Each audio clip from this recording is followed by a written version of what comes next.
Video here, another series test video here. We're just trying to see what's going on with these series. So we have 5 in our back pocket right now for series tests. We know nth term, that's probably the easiest one. You just find the limit. If it's not equal to 0, it gives us a conclusion. We know geometric, so if we look at the series and it's geometric, we can know the conclusion from that. If it's telescoping, same deal. With geometric, we can just tell them by looking at it. Then we started to do the integral test. That one requires a little bit more work. And then we have P-series. Luckily, not too much work going on there for the P-series. Now we're moving on to the comparison tests. And for these comparison tests, you will be using the other tests to compare with these. So that's really what we have in store for you today. So if we have 2 series, A sub n and A sub b, they're both positive. It could be 0, so greater than or equal to 0. If the series of B converges and A is smaller than B, then the series of A is going to also converge. So less than a convergent series converges, which makes sense, because if this is going to converge to some number and this is smaller, then this is also going to have to converge. The complete opposite is true. If B diverges, and then that's the smaller of the 2 series, then obviously the bigger one's going to diverge. So greater than a divergent series diverges. Okay? So we're going to go through with a couple of comparisons here. So now you could use integral tests in some of these. This one you totally could. This one I guess you could, but it'd be a little bit more work because of 3 to the n there. But the whole idea here is we're just trying to compare a relatively simple series, something that we can find real quick, with this right here, and make one of these conclusions, whether the series I'm creating is either larger or smaller, and then we can figure out if it converges, diverges, as long as it fits the mold of the top one or the bottom one here. Okay. So for this first one right here, if this kind of sort of looks like a P-series, except you're going to add 1. So I want to use a P-series to compare. So let's compare this to 1 over n to the third. Okay? So I'm going to compare it to this, and hopefully everything works out. So this is going to be a P-series. So since, in this case, P is equal to 3, which is greater than 1, this is going to converge by P-series. Now let's compare it to this one right here. Since this converges, if this is smaller than this is also going to converge as well, which actually is a true statement. So you have to show this. This is smaller than this. And I know that's true because my denominator, it will always be larger than this denominator. They have the same numerator. So since this denominator will always be larger, it's always going to be smaller as the entire ratio is going to be smaller. Okay. So from there, I can just say that this now converges by direct comparison test.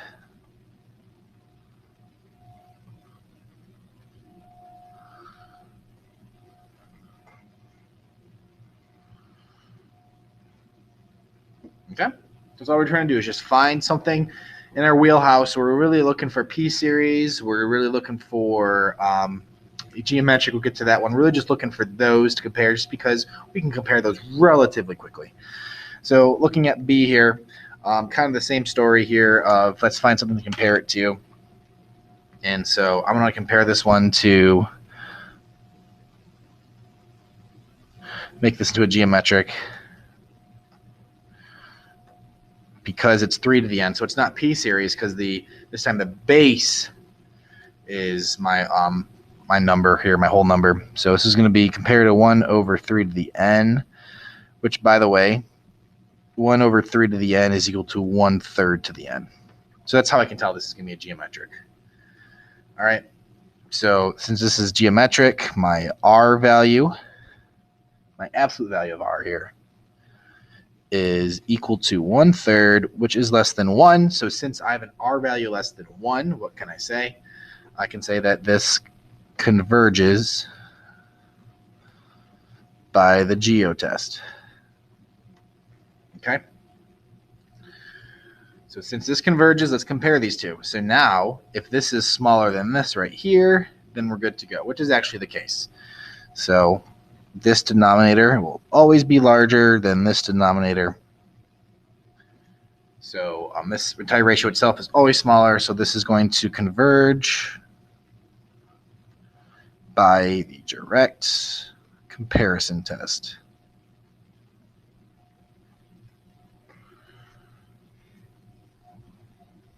All right. Next one. What does this one kind of sort of look like? This one kind of sort of looks like another p-series right here. So let's go ahead and compare to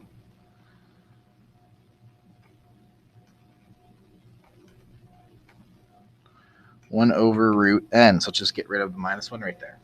Okay, so this is going to be a p-series where p is equal to 1/2, which is less than 1. So this is going to diverge by p-series. Okay, now does this fit the mold of, since this diverges, is this smaller than that one right there? It actually is. Again, because this denominator on the left will always be smaller than this denominator. And it's important to point out here that we are starting at 4, so I'm not worried about anything less than 4 here. Otherwise, if I got too small, I would have some domain issues here, but not a big deal. I'm starting at 4. So even if I plug in a 4, 1/4 is going to be smaller than 1/3, and that will always be the case as we move further and further down the number line. So this is going to diverge by the direct comparison test.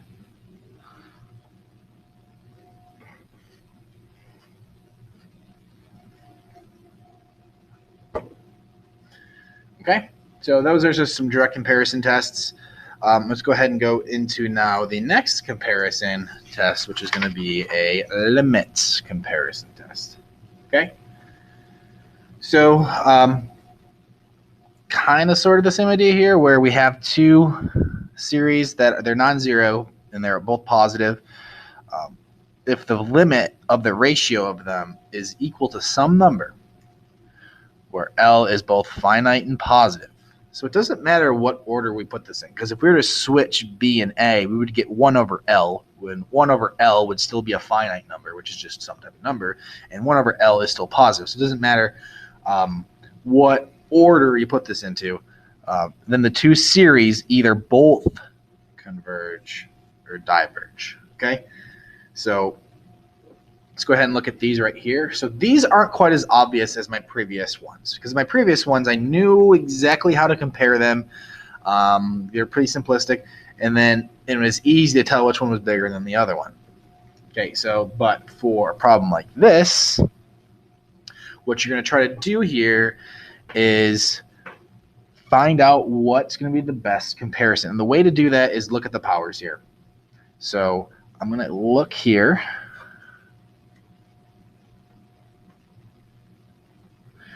And I really just care about the powers. So if I had n⁴ over n⁵, that's going to give me 1/n. And that's what I'm going to use to compare. So I'm just looking at my highest powers divided. So I'm going to compare to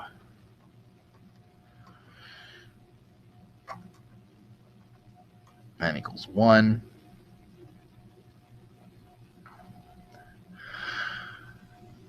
One over n. Okay, so this is going to, this one's going to diverge, because p is equal to 1, which is the harmonic series, so this diverges by p series. Okay, so if I use the limit comparison test and I get an actual number, then this is going to diverge as well. And the reason that you're going to use the limit comparison test versus the direct comparison is I can't really tell if this one is larger than this one right here. for all values 1 through infinity. Because there's a good chance that I bet you there's some values where this is actually smaller than 1 over n. So we have to use the limit comparison test. So let's go through this. And it does not matter what order you put this in. It does not matter. So we're going to find the limit as n approaches infinity of, I'll just do this one on top.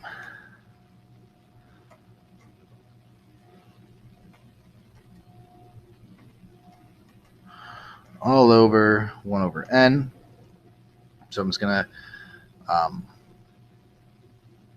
flip the second and multiply here.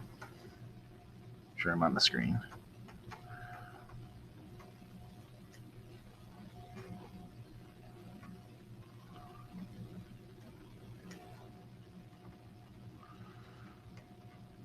Okay.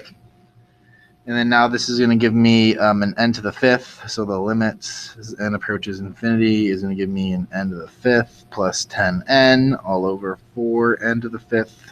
Sorry, minus n to the 3rd plus 7. And then, hey, we have the same powers here. So this is actually going to give me a 1/4, which this is finite. And you have to write that down, by the way, is finite and positive. Sorry.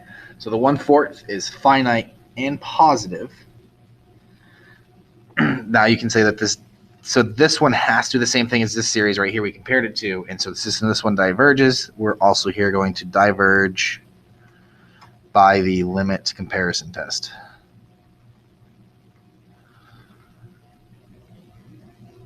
So I know a lot of people that prefer this limit comparison test to the direct comparison test. If you have the freedom to try them out, reason is because you don't have to find exactly, you don't have to guarantee that one is smaller than the other. So people like this test better, but you do know the direct comparison test because you will get some questions on AP multiple choice questions that will ask you which ones would work for direct comparison. So you do need to know how to do that one. All right, so for the next one, this one's a little bit simpler one to compare to. So we're going to compare to n equals, doesn't matter if this is 1 or 2, it really doesn't. 1 over n to the 3rd.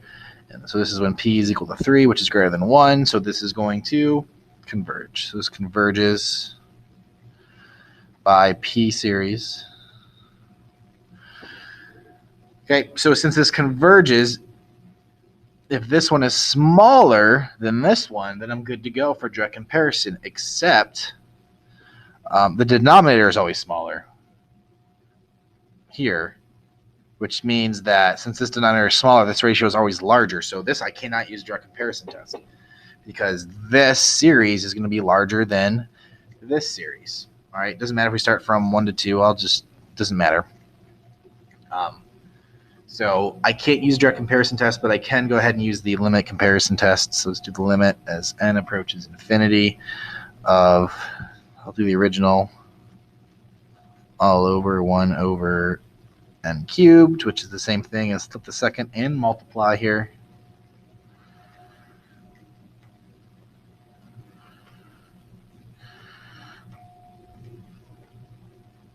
So I'm going to get n cubed all over n cubed minus 2, which is 1, which is finite, which is positive.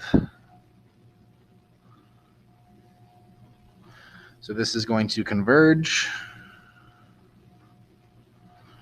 by the limit comparison test.